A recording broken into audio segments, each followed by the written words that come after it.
Let's talk about employee benefits. Companies are in this constant arms race, right? They're adding everything from fancy gym memberships to gourmet lunches, all trying to attract and keep the best people. But what if? What if most of that effort is completely missing the point? I mean, think about it. Are your benefits actually working? It's a really simple question, but man, it is a tough one to answer. You're pouring all this money and all these resources into your benefits package, but do you really know if it's making anyone happier, more loyal, or more likely to stick around? Or is it just a huge line item on the budget? Well, to get to the bottom of this, researchers went big. They conducted a massive meta-analysis, which is basically a study of other studies, and they combined data from over 250,000 employees. And what they found, it could totally change how you think about perks. They uncovered a kind of secret ingredient that matters way more than anything else. Okay, so to really get what this study is saying, we need a quick framework. The researchers broke down the way we all experience benefits into 3 totally distinct parts. You can think of them as 3 different levels of how you connect with a perk. First up, you've got availability. This is the most basic level, right? It's just, does the company offer health insurance, paid time off? Is it even on the menu? It's what's written down in the employee handbook, whether you ever decide to use it or not. So the second level is use. This one's pretty straightforward. Did you actually use the benefit? Did you go to the doctor, contribute to your retirement plan, or take that parental leave? This is all about taking action.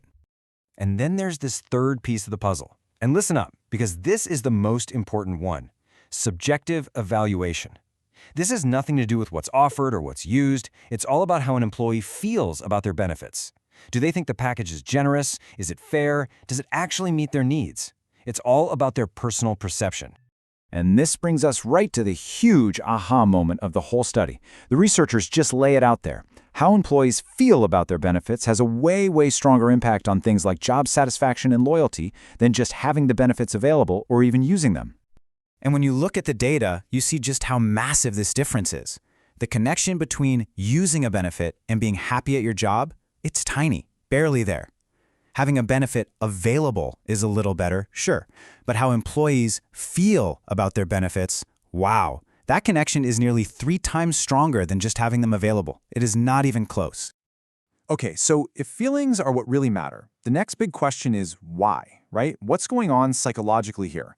Well, it turns out the answer lies in this classic theory about human relationships. It's called social exchange theory. And the basic idea is that our relationship with our employer isn't just some cold transaction of, work for money. It's more human than that. When a company gives us something valuable that goes beyond a paycheck, like a really great benefits package, it triggers this deep-seated feeling of wanting to give something back. And this creates this amazing, powerful cycle. It starts when a company offers benefits that people actually value. That sends a really clear signal: we care about you. In response, employees feel supported, they feel valued, and they want to give back with more loyalty and commitment.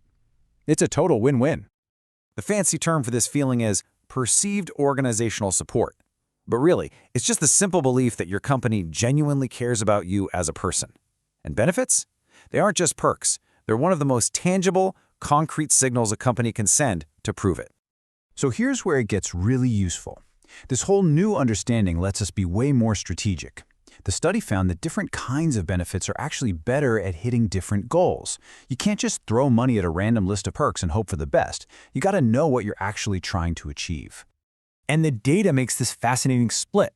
So if your number one problem is retention, people are walking out the door, then you need to focus on those foundational benefits like healthcare and retirement plans. These are critical core needs that make an employee more dependent on the company, making them less likely to leave. But if your goal is to improve day-to-day job satisfaction and commitment, the data points somewhere else entirely.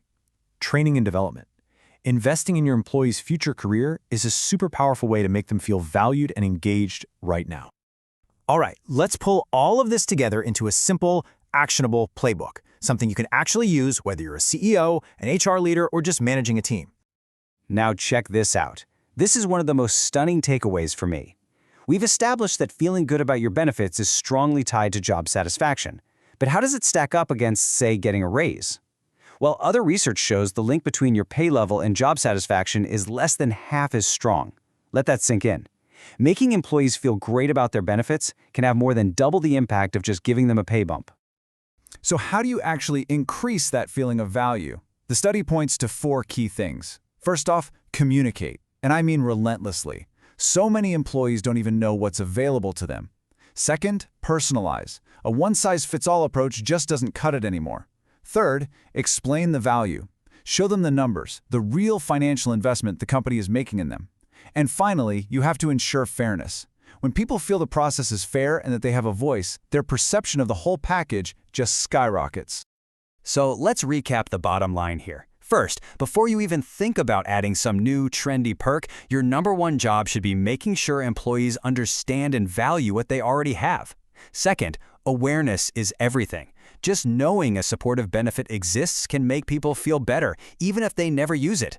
And finally, stop treating benefits like a side dish to salary. The data is crystal clear. They are an equally powerful tool for building a happy, committed team. So, we'll leave you with this thought. The entire conversation around benefits is so often focused on more. But this research suggests we've been asking the completely wrong question.